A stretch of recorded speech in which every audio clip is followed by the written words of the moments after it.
तो कोई बात नहीं। मैंने कहा पहले ये बबल गम फेंक दीजिए फिर मुझसे बात कर लीजिए। तो कहने लगी, मैंने कहा आपके पास बतीसी नहीं? कहती है जानू तुम्हारे पास बतीसी है? मैंने कहा हाँ है। कहती है फिर हम दोनों में प्यार ज्यादा बढ़ेगा। मैंने कहा कैसे? कहती है पहले तुम खाना खा लेना फिर अपनी बतीसी देना फिर मैं खाना। देखिए वो तो आपका खर्चा बचा रही है ना, वो तो आपका खर्चा बचा रही है ना। भाई आपको अगर आप उनसे शादी करते तो फिर आपको उनको बत्तीसी बना के देनी पड़ती ना। मैं चाहता हूँ कि मेरी दुल्हन हो, सुबह मैं उठूं, मुझे ऑफिस के लिए टाई लगाए, गरम गरम चाय लाए और मैं फिर गाना गाऊं। दो दिल मिल रहे हैं मगर खांसते खांसते। नहीं आप फिर कब सिरप ले लीजिएगा तो आपको खांसी नहीं होगी। ये पैसे छोड़ेंगे तो कुछ लूंगा। ये गाना कुछ और था अंकल आपके दौर में। अंकल नहीं कहना, अब आपने अंकल नहीं कहो, लड़का कहो, लड़का। अच्छा मुन्ना। सुन यार, सुन यार, मुन्ना नाम है मेरा, मुन्ना। अच्छा हाँ मुन्ना। मुन्ना चाचा। मेरी अम्मा अभी तक मुझे कहती रही है। मैंने कहा अम्मा, अम्मा की तो जब अम्मा थी ना, अम्मा को कहा शादी करा दे, कहती अभी तो मुन्ना है। मैंने कहा कौन सा 45 साल का मुन्ना होता है माँ? माँ के लिए बच्चे मुन्ना ही होते हैं। अच्छा लेकिन आप अपनी बेगम के नखरे कैसे उठाएंगे? कैसे? जैसे कपड़े उठाती? नहीं लेकिन आजकल की बेगमात बड़ी नखरे करती है, बड़ी नखरीली होती है। हाँ अच्छा एक कॉलर आ गई है। अस्सलाम वालेकुम। हेलो जी अस्सलाम वालेकुम, सुबह बखैर। सुबह बखैर जी, कौन बात कर रहे हैं? जी अब्दुल रजा बात कर रहा हूँ। अब्दुल रजा, क्या कहेंगे अब्दुल रजा? मैडम मेरे बात दूसरों कॉलर से मुख्तलिफ है कि क्योंकि इतना सीरियस टॉपिक पे आपने इतना मजाकिया बिठाया, क्या ये अच्छा होगा अगर आप इसके लिए सीरियस लोगों को। जरूर हम देखिए, जहाँ तक आपको ये लग रहा है कि हम ये कॉमेडी कर रहे हैं, मजाक कर रहे हैं, वो सब एक अलग चीज़ है। लेकिन हमने अपने इंट्रो में भी ये बात बोली थी कि ये बहुत अच्छा काम है, ये बहुत नेक काम है। और पहले ज़माने में भी नॉर्मली हम देखते थे कि, और अभी भी हम फैमिलीज़ में देखते हैं कि लोग आपस में रिश्ता लगाते हैं और ये एक बहुत अच्छी खिदमत होती है आपस में, ज़ाहिर है जब रिश्ता हम करा रहे होते हैं। और कहीं ना कहीं इसमें प्रॉब्लम्स भी आती हैं। हम बात करें, आई होप कि आपके फादर का जो बिजनेस है वो बहुत अच्छी तरीके से हो रहा होगा और आप लोग हर चीज़ को जेन्युइनली चेक करते होंगे, ठीक है? हम हर पहलू पे बात कर रहे हैं और इसको हम इस पे कोई मजाक नहीं उड़ा रहे। सब इनके अब्बू की तरह अच्छे नहीं है ना। जी हाँ, वो तो कर रहे हैं अच्छा काम, ऐसे भी तो है ना। नहीं मेरे ख्याल से इनकी समझ में नहीं आई। नहीं ये इस तरह प्रोग्राम करने का मकसद हमारा ये होता है कि मजाक में कोई एक अच्छी बात समझ जाए तो उससे। और हम किसी भी मैरिज ब्यूरो वालों को क्रिटिसाइज नहीं कर रहे हैं। हाउस तक के काम जो है वो कॉमेडी करके उजागर किए जा रहे हैं प्रॉब्लम। तो इसमें कोई बुरी बात नहीं है, बहुत अच्छा काम कर रही है मेरे साथ। और ये भी बहुत। और जहाँ तक बात है कि हम किसी मैरिज ब्यूरो वाले को क्रिटिसाइज नहीं कर रहे हैं। मैंने शुरू में भी कहा था कि 80% ये चीज कामयाब है, तो हम तो इसको अप्रिशिएट कर रहे हैं कि हमारे माशरे में इस चीज को एक्सेप्ट किया जाता है। लेकिन कहीं ना कहीं इसमें प्रॉब्लम्स भी आती हैं। अगर आपका है, आप वो प्रॉब्लम्स हमें बताएं कि क्या प्रॉब्लम्स आती हैं, ताकि हम उस पर डिस्कस करें। कॉलर और हैं, उनको भी ले लेते हैं। अस्सलाम वालेकुम। सुबह बखैर विद माइक के साथ। क्या हाल है आपके? कहाँ गायब है मैडम आप?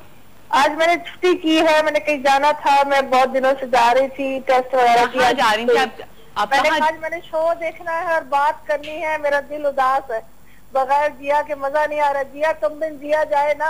हाय हाय, हमसे भी नहीं जिया जाता आपके बगैर। लेकिन अभी आप हमारे साथ रहिएगा, होल्ड पे रहिएगा।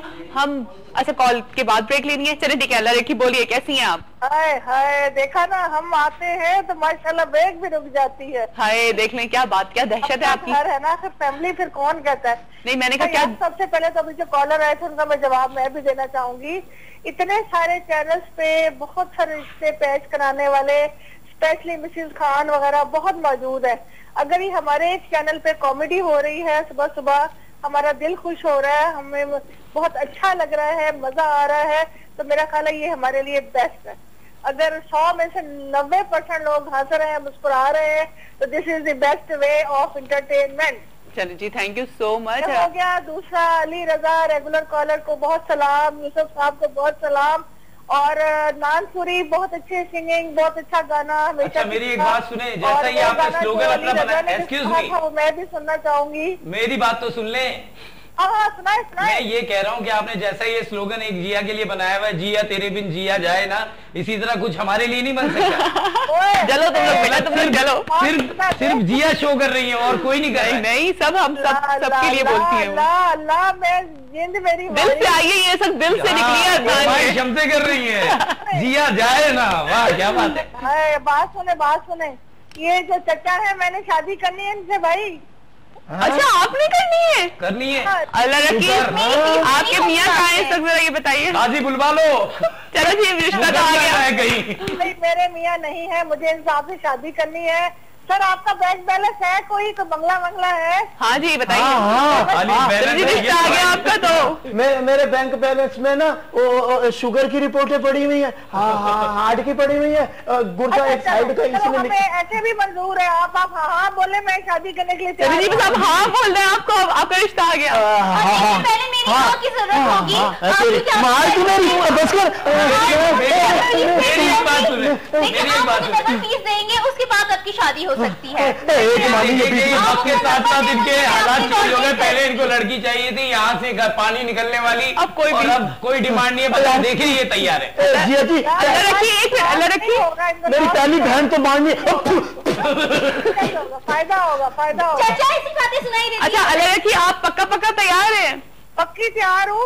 हाजी बुलवा ले। 40 साल उम्र है मेरी, रंग गोरा है, 5 फुट 5 इंच कद है मेरा। यही होता है, यही है मेरे पास। म्यूजिक पर आप लोगों के लिए डेडिकेशन। बता दिया अल्लाह रखिए आपके लिए गाना। ये म्यूजिक आपके लिए डेडिकेशन। सारा कुछ बता दिया।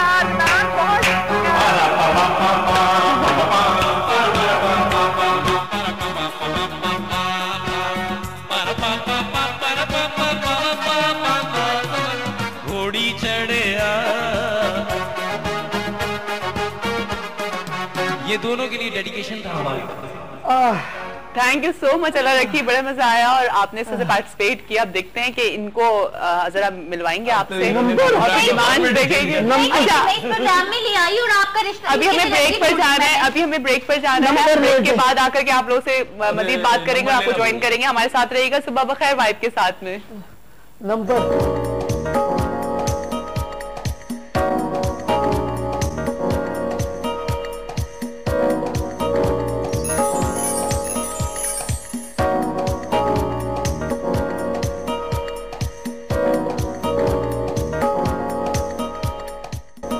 जी वेलकम बैक। दफा फिर आप सबको खुशामदीद करते हैं सुबह बखैर वाइब के साथ में। और एक हंगामा मचा हुआ था यहाँ पर, और उस हंगामे में हमें एक ज़बरदस्त एक एक्टर जो कि हमें पहले पीटीवी के ड्रामों में बहुत नज़र आते थे जनाब, बहुत अच्छे अच्छे ड्रामे इन्होंने किए, जिसमें से सावरी एक बहुत अच्छा ड्रामा था, लहरें था, और जी कंवल था, जुम था, सरकश था। ये सारे ड्रामों में हमने इनको एक बड़े अच्छे रोल्स में देखा और बड़ा पसंद किया जा रहा होता था। लेकिन फिर एकदम से वो जो होता है ना, एकदम से गायब हो गए। कहाँ गायब हुए, कहाँ चले गए, उसके बारे में बात करेंगे। लेकिन फिर अभी इन्होंने अपना कम बैक किया और जी ये कॉलेज एक ड्रामा भी बड़ा मशहूर चला, उसमें इन्होंने काम किया है। और फिर जी मेरा आशियाना, ये भी एक ड्रामा चला था, अभी बहुत अच्छा रहा, उसमें भी इन्होंने काम किया। साथ साथ उनकी प्रोडक्शंस भी हैं, उसके बारे में बात करेंगे। तो उनको भी वेलकम करते हैं अपने शो पे। और साथ साथ हमारे वो वाले गेस्ट तो मौजूद ही हैं, लेकिन पहले अभी हम वेलकम करते हैं नासिर लोधी को। अस्सलाम वालेकुम जी। वालेकुम सलाम जी, आप कैसे हैं? मैं ठीक ठाक हूँ, आप कैसे हैं? बिल्कुल A1 ठीक खैरियत से। कहाँ गायब हो गए थे नासिर आप? बस थोड़ी सी प्रॉब्लम थी, बिजनेस मसरूफियत थी। अच्छा। तो उसके लिए बाहर जाना पड़ गया मुझे 7-8 साल के लिए। अच्छा। तो अभी दोबारा मैं आया तो फिर आसिम अली जो थे डायरेक्टर, उन्होंने मुझे कांटेक्ट किया और एवरेडी वालों ने कॉलेज के लिए किया। सही। तो दोबारा स्टार्ट हो गया सिलसिला, लेकिन हाँ। साइड में साइड। लेकिन लगता है कि यार क्यों बहुत ज्यादा गैप आ गया है, बहुत टाइम और आने के बाद चेंज फील हुआ यहाँ जी। उस दौर में मैंने प्रोडक्शन की थी एक, अच्छा, दिल ही तोए के नाम से, जिसमें मुझे काफी लॉस हुआ था, 35 लाख का उस दौर का। हाँ। सोचें कि कितना बड़ा, आज से 12 साल पुराना। तो उससे मैं दिल बर्दाश्ता हो गया था, मैंने फील्ड छोड़ दी थी।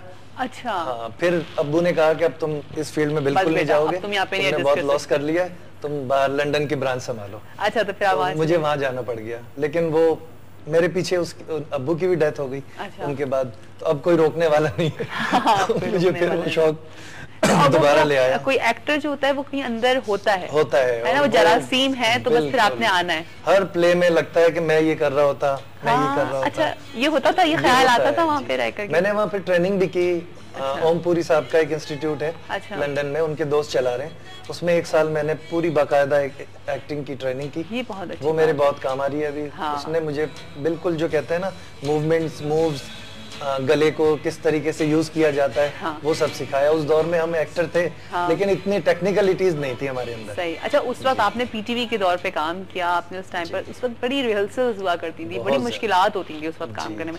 लेकिन अभी हम जो देख रहे हैं, जो कि हमारे जो टॉप एक्टर्स इस वक्त अगर हैं तो वो उसी वक्त के बढ़ रहे हैं, आगे आ रहे हैं, है ना। और अभी लोग आते हैं, आके चले जाते हैं, लेकिन जैसे जब आप हैं, इतना बड़ा गैप आया लेकिन फौरन लोग आपको स्ट्राइक करेंगे कि अच्छा आप वही है जो उन ड्रामों में आया करते थे। बिल्कुल यही हुआ है ना। असल में होता ये था, उस दौर में मुझे बाबर अली मेरे बहुत, हम लोग साथ पीएससीसी में पढ़ते थे। अच्छा। तो उन्होंने कहा कि बजिया को एक प्ले में शेरी एंड जोजी में, वो भी मैं आपको बताना भूल गया, शेरी एंड जोजी में एक मेरे लेवल का एक एक्टर चाहिए, हम 2 भाइयों का रोल है। सही है। तो मैंने कहा अच्छा मैं करूंगा। तो वो अच्छा, मुझे कुछ नहीं पता था, एक्टिंग कुछ नहीं पता था, ठीक है।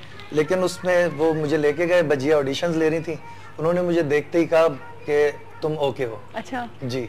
लेकिन उस पे 1 महीने तक उन्होंने रिहर्सल्स 40 मेरे ख्याल में 60 मिनट की प्ले की। 1 माह तक उन्होंने रिहर्सल्स करवाई। सही है। पूरी मूवमेंट्स कहाँ से कहाँ किधर आना है ये वो। जब हम शूट पर सेट पर गए तो मुझे पता ही नहीं था मैं नया एक्टर हूँ। अच्छा, यानी कि इतना रिलैक्स कर दिया। जी, जलाली साहब ने बहुत सिखाया। इस तरीके से। लेकिन अगर आज कोई नया एक्टर आता है तो उसे बड़ी प्रॉब्लम होती है। बहुत प्रॉब्लम। वो बहुत सीनियर्स थे। आज के डायरेक्टर्स को मुझे लगता है कि एक्टर्स को ग्रूम भी नहीं कर सकते वो। सही। सिर्फ कैमरामैन पे छोड़ देते हैं और एक्टर खुद कर लें तो कर लें। चंद डायरेक्टर्स हैं जो अच्छा कर रहे हैं लेकिन ज्यादातर नए लड़के। और मैंने तो सुना है कि जी जैसे अभी हमारे पास जो भी लोग आते हैं बताते हैं कि पहले उस वक्त डांटे भी बड़ा बहुत पड़ती थी, है ना। बहुत ज्यादा। अच्छा। इतना के रोजाया करते थे हम लोग। अच्छा। कितनी बार जो है, और ये नहीं कि हम तो नए थे, डांट कोई याद है? अख्तर साहब ने मेरे सामने डांटे खाई हैं, जलाली साहब की। अच्छा। वो नाराज हो जाते थे, कहते मैं नहीं करता, जाओ। फिर थोड़ी देर में वो हंसने लग जाते थे। सुनिए, मुझे लगता है कि आपका बड़ा लंबा चौड़ा और जरा अच्छा सा कारोबार है, तो आपकी शादी हो गई? जी मेरी एक शादी हो चुकी है। शुक्र। शादी तो नासिर आपका क्या इरादा है? आजकल तो 4 शादियां तो एक अमूमन होनी ही चाहिए। हाँ। इरादा तो था मेरा। ठीक है। नहीं, एक बात, इनका हाल देख के मैंने ड्रॉप कर दिया। बिल्कुल। मेरे पास जो है बड़ी मेहनत की कमाई है और मैं ये इस हाल में नहीं आना। नासिर आपकी वाइफ तो नहीं देख रही है? नहीं, वो देख रही है, वो खुश होंगी कि ड्रॉप कर दिया। देखिए, ड्रॉप नहीं किया, हम आपको पैकेज भी देंगे। और हम पैकेज में क्या है आपके? देखिए, हमारे पैकेज में ये है कि अगर आप हमारे यहाँ से शादी करते हैं तो खाना हमारे किचन से आएगा, शादी हॉल मेरे हस्बैंड का है, वहीं शादी होगी। अच्छा। इसके अलावा जेवर मेरे देवर की दुकान से आएंगे और पेमेंट भी आप लोग ही करेंगे? आज ही नहीं, ये हमें पैकेज पे। अच्छा, हमारे पास एक कॉल है, ये बताइए। हमारे पास एक कॉल है, हमारे पास एक किचन इनका, ब्यूटी पार्लर इनका, तलाक इनकी फुप्पी करवाती है। वो जाके वहाँ तलाकें कराएगी तो और शादियां होंगी ना। लाइन में ड्रॉप हो गई। आप प्लीज आप जल्दी से नाम लिखवा दें, मेरे पास बिल्कुल टाइम नहीं होता। देखिए, आप मुझे ये बताइए, मुझे अगर मैं रजिस्ट्रेशन करवाता हूँ मुझे क्या फीस देंगी आप?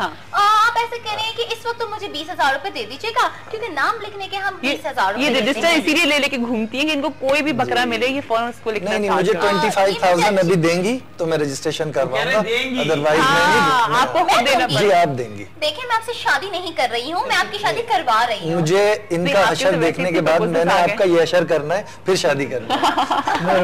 अल्लाह बेटा तेरी जिंदगी करे, अल्लाह मेरी जवानी भी तेरे को लगा। अच्छा, आपने इनके ड्रामे तो देखे होंगे ना?